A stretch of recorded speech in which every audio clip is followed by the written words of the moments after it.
I'm not going to beat around the bush for this conversation, and I'm going to get straight to the point.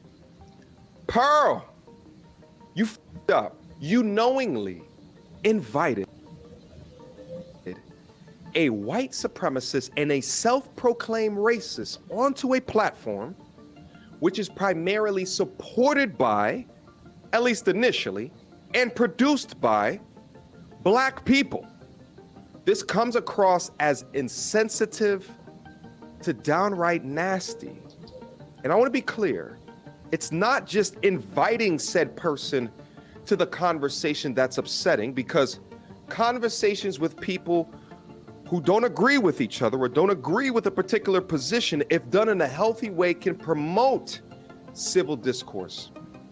But your up was to not only not defend the people who help create the content on your platform, but to also push a narrative that is insensitive and damaging to those very same people. Pearl, you know that your staff is mostly black people, and I'm talking about from a production perspective as well as a talent perspective.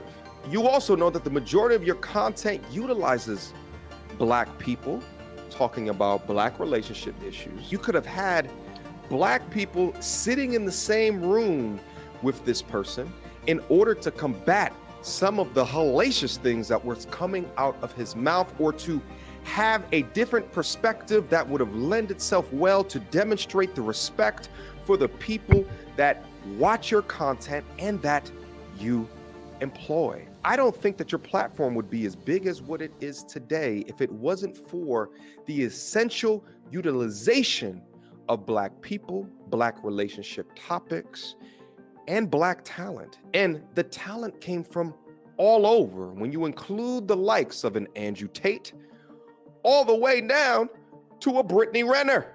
And even from a content creator perspective, from me to a Melanie King, to a Sarah Garvey, to a King Riches, to an Auntie Jenny. So for the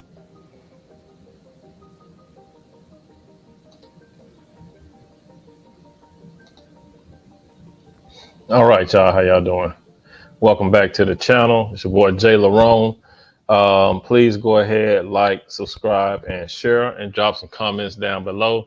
As you can see, that was MTR, and he was, pretty much, elaborating on his discuss of the Just Pearly Things debacle. You know what I'm saying? He was letting her know how he felt. You know what I mean? And that what had happened was uncalled for. You know what I mean?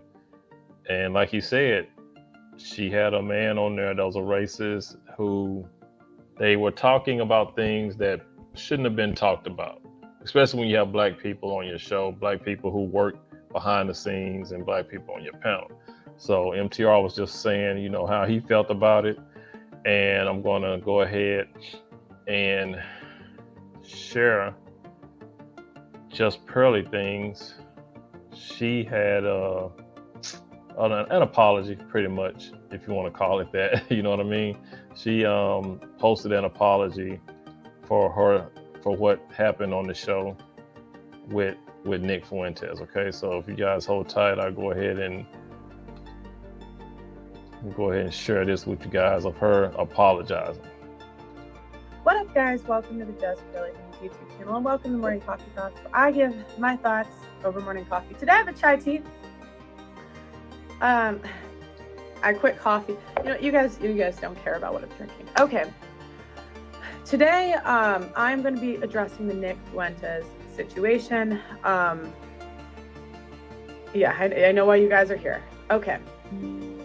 So I want to first say I take full accountability for everything that happened. Everything that happens in life, as I say to the girls on my show, is my own fault. The fact that people are making these videos is my own fault. And the situation that I'm in is my own fault. Now, I'm going to give you guys an explanation and give you guys context for some of the conversations that were had. Just know it's not an excuse. It's my own fault. I take full accountability for everything that happened. Okay. So, but I'm going to answer questions that people have brought my way. So the first thing is, why did you have Nick on? So, the reasoning behind having Nick Fuentes on was because I heard that he was on the no-fly list and he lost his bank account. Now, from your point of view, you would think, why would you invite someone on that's on the no-fly list, right? That would be a bad. Well, he's not anymore. That's how he flew, but he was. So I was more just curious why this man was banned on everything. Now, I've seen a lot of videos that say I play dumb or I'm playing dumb. And I'll tell you what I knew and what I didn't know. So I did know that he was a known racist. I did know he was a known sexist. I did know that basically every bad name in the book from the right and the left, everyone hated him. So the reason I had him on was because, guys, people say that stuff about me. They say I'm sexist. They say I'm a misogynist. And, you know, I really just like to give people the benefit of the doubt when I interview them. I don't go into interviews trying to interrogate someone. I just more try to listen and see where they're coming from. In hindsight, that wasn't smart. And in hindsight, I should have had someone, you know, maybe Sarah Garvey, maybe another content creator that could have pushed back more and really was more educated on the topics that he was talking about than I was, because I certainly was not an expert in any of the stuff that he was talking about. I did remove the interview. I, again, did not think through a lot of the repercussions of posting that, so I just removed it. If you do want to see the full interview, Obsidian did react to it. That's on his channel. The intention was not, I guess, to hide it. It was just, you know, this might not have been the best move. And yeah, Obsidian did do a reaction to it that was yesterday, which lasted about 8 hours. And I only got to watch about 3 hours of that, man. And then today at 4 o'clock, he did another one where he had Just Pearly on to interview her, to ask her pretty much the same questions that she's going over now, you know what I'm saying, to explain herself. So, and that's still going on. And when I tell you there were people in that live that were butthurt, you know, it's crazy that you can't have a civil discussion. You know, everybody's supposed to be adults, right? You know, the interview that Obsidian has going on with Just Pearly Things, you know, it's just supposed to be a civil discussion, right? You know, people just asking questions, trying to get to the bottom of what she's explaining here, why she had Nick on, and the things that were said, you know, for her to justify herself. But as always, you have people who are childless, or I'm sorry, childless, but you have people, grown adults, who act like children, you know what I mean? And just because they're in their feelings, they're acting like kids, and they are just, you know, they coming into the chat, you know, they're you know, just talking crazy, talking out of pocket, in their emotions, you know, unable to have a civil discussion. So the ones who are unable to have a mature discussion, Obsidian was booting them off. And I don't blame him. You know what I mean? If you disagree with somebody, that's fine, right? But you can disagree with somebody, you can be mad at somebody and still have a civil discussion over, you know, what they did wrong, right? And she was just trying to explain herself. And like I said, I don't, you know, Just Pearly Things is, you know, a lot of people say she's a grifter, she's racist, and that's the big thing now. Everybody's saying she's racist. I don't know if any of you guys got to see the interview or got to see the video between her and Nick. Now, we know Nick is a racist, but the things that were said, Just Pearly Things talked about that, and she apologized for it. She said that she was not prepared for the discussion, in which she wasn't. There were some things that she shouldn't have been talking about, which is true, you know, and, you know, but as far as saying she's a racist, I mean, a lot of people are reaching at that. There's nothing in stone to say that she's a racist. You know what I mean? Now, people can debate if she's grifting, if she's on this side, you know, on the black folk side, on the manosphere side, to make money.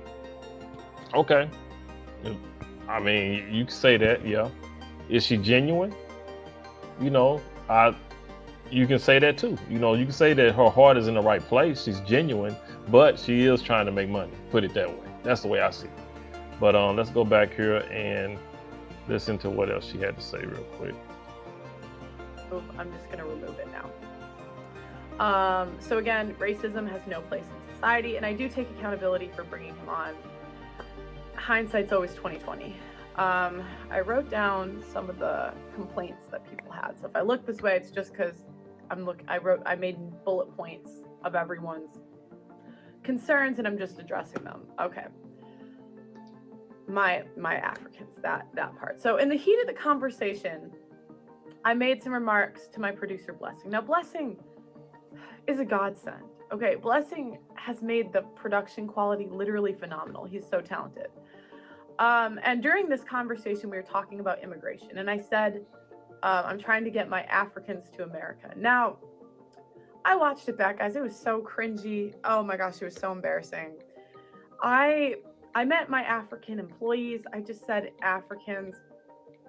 The reason is because, like, why wouldn't you just say my employees or whatever to America? The African passport system is just more difficult than the UK one. I didn't know, like, Blessing had to go to the embassy or something to apply to go to America with me next month. We're going to go do some work there. And yeah, and so I've just found that the immigration process is a bit more difficult. So that's why I referred to them, because my African employees, I needed more help with. And, I was saying in the interview that I wanted more open border policies because I wanted them to come. Again, I really respect the African culture. I had no ill will or malice towards any of that. But it sounded absolutely awful. It was so. Yeah, and sometimes, you have to think before you speak. You know what I mean? Things that you say when you're with your employees or with your friends might be okay with them, but when you're on a panel and you're talking and you're on, and you're being recorded and it's going to go be broadcasted, you got like 1 million something subscribers. A lot of people's going to see that. So the in-house jokes and words that y'all use, a lot of times you can't do that when you're broadcasting. You know what I mean? A lot of that stuff has to stay in-house. So yeah, sometimes you got to be aware of what you're saying. You can't divulge. You can't say things that you would normally say behind closed doors. Even if your employees are okay with it, it might come out another way when other people hear it. Cringy watching back. So it was stupid. Okay. Now let's talk about my Africans was the other one, and then the joke about Blessing being late. So one thing that they cut out from that clip was that Nick Fuentes did say after, I'm just giving you a hard time. I'm just kidding. Okay. Now, and he did say that. I heard the whole thing. And when he did say black people are always late or something like that, he did say, I'm just giving you a hard time. I'm just joking. So like I said, a lot of the stuff that was said, Nick said it, but Pearl just kind of like let it roll off her back without really addressing it and kind of nipping it in the bud. That's my take on it. So it was still in poor taste. And what I didn't think about at the time was, sorry, for those that didn't see it, basically Nick Fuentes was talking about he's always late. And I said, you were on time today. Oh, Blessing was the one that's late. And it's sort of an inside joke here at Just Pearly Things. Like, Blessing is he's phenomenal, but he's a late guy. And every time he comes in, he says African time. Now, Pearl, me. So when I was referring... what we say here in the United States is CP time, colored people time, So, but yeah, that's basically what he was saying. When he was saying African time, he was saying CP time. When I was referring to him during this joke, I was like, African.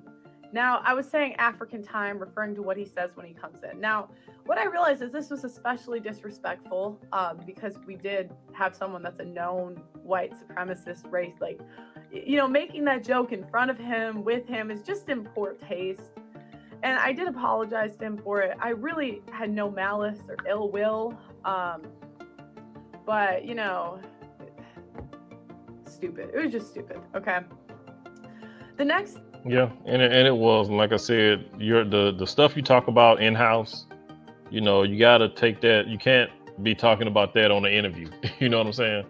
Some things got to be left with you and your employees. You can't put that stuff out there like that. thing is, I've gotten a lot of criticism for, using the Black culture and then I'm going right and leaving it, like that sort of thing. You can correct me in the comments if I'm wrong, but that seems to be a big point of contention. My intention was never to be, quote unquote leader in the Black manosphere or the manosphere in general. I really have always just looked at the men as the leader. I mean, they're the thought leaders. Let's just be honest. And me, I try to support them in any way I can. I bring them on my show, but saying I'm a leader in the space, I feel like women follow, men lead. So I really think, yeah, that's just my opinion. Now, the other thing was the demographic of the women on my show. Guys, I haven't done recruiting in months. So when I started, I never expected it to blow up this fast. I never in my life thought I'd have 1 million subscribers in a year. I wrote my goals for the year before and it was 100,000. I thought I'd maybe get 100K by the end of the year. Okay, that's what I thought. Now, everything blew up so fast and I haven't done recruiting since maybe July. The only time I have is maybe to help out if we're low on a show. So or if there's a really big panel like the Andrew Tate panel, I handpicked everyone that was on that. But in general, guys, I really don't recruit. I think one reason that there have been so many Black people on the show is because the recruiter that I picked was Nigerian. And he just had the type of job that he could recruit while he went on the job. And he knew a lot of people. He was already in the podcast space. So he was just a good recruiter. So it makes sense that he knows more Nigerian women. Yeah. Okay. But again, yeah.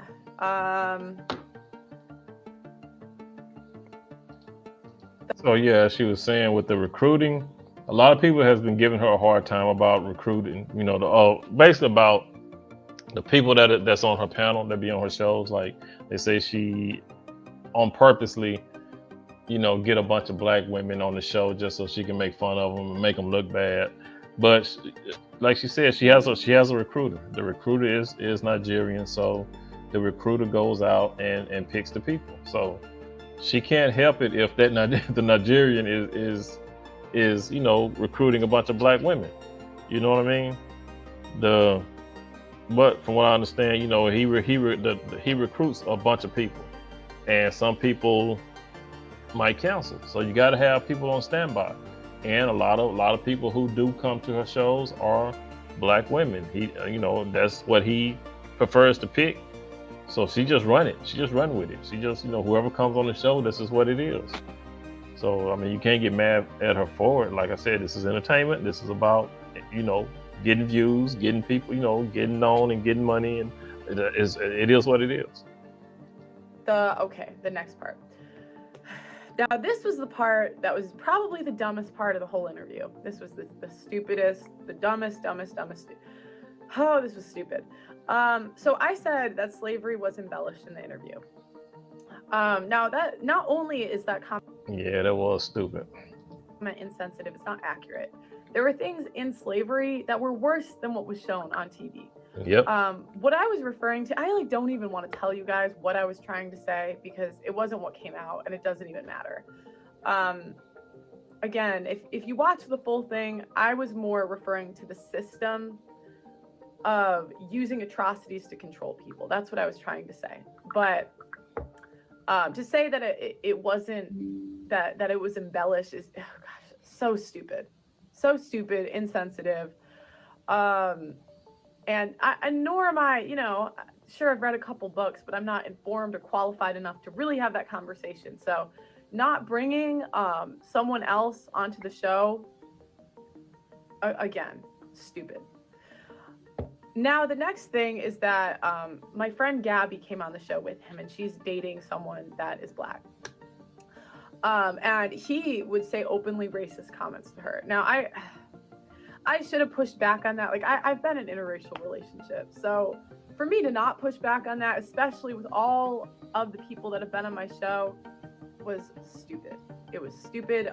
I just, I was kind of like a deer in the headlights. I didn't know what to say. I was like, oh gosh. And the video we were watching wasn't even supposed to be about that. So. But yeah, she was not prepared for the conversation, to say the least. You know what I mean? And she owned up to it, on Obsidian show that just aired about. Like I said, it's still going on now. But earlier, she's off of it now. She said her piece. She got, interviewed by some people. People asked her some questions, and now she's not on there now. She's gone. But basically. Like I said, she admitted she was not prepared for the conversation. Obsidian said the same thing. He got on to her and said that she wasn't prepared for it. She should have done better. Stuff like that. He held her accountable. The best way he could. You know what I mean? Like I said, this is YouTube. Can't really police nobody. I mean, what else can he do but tell her, hey, you should have did better. And she owned up to it. She said she should have did better. She should have been more prepared.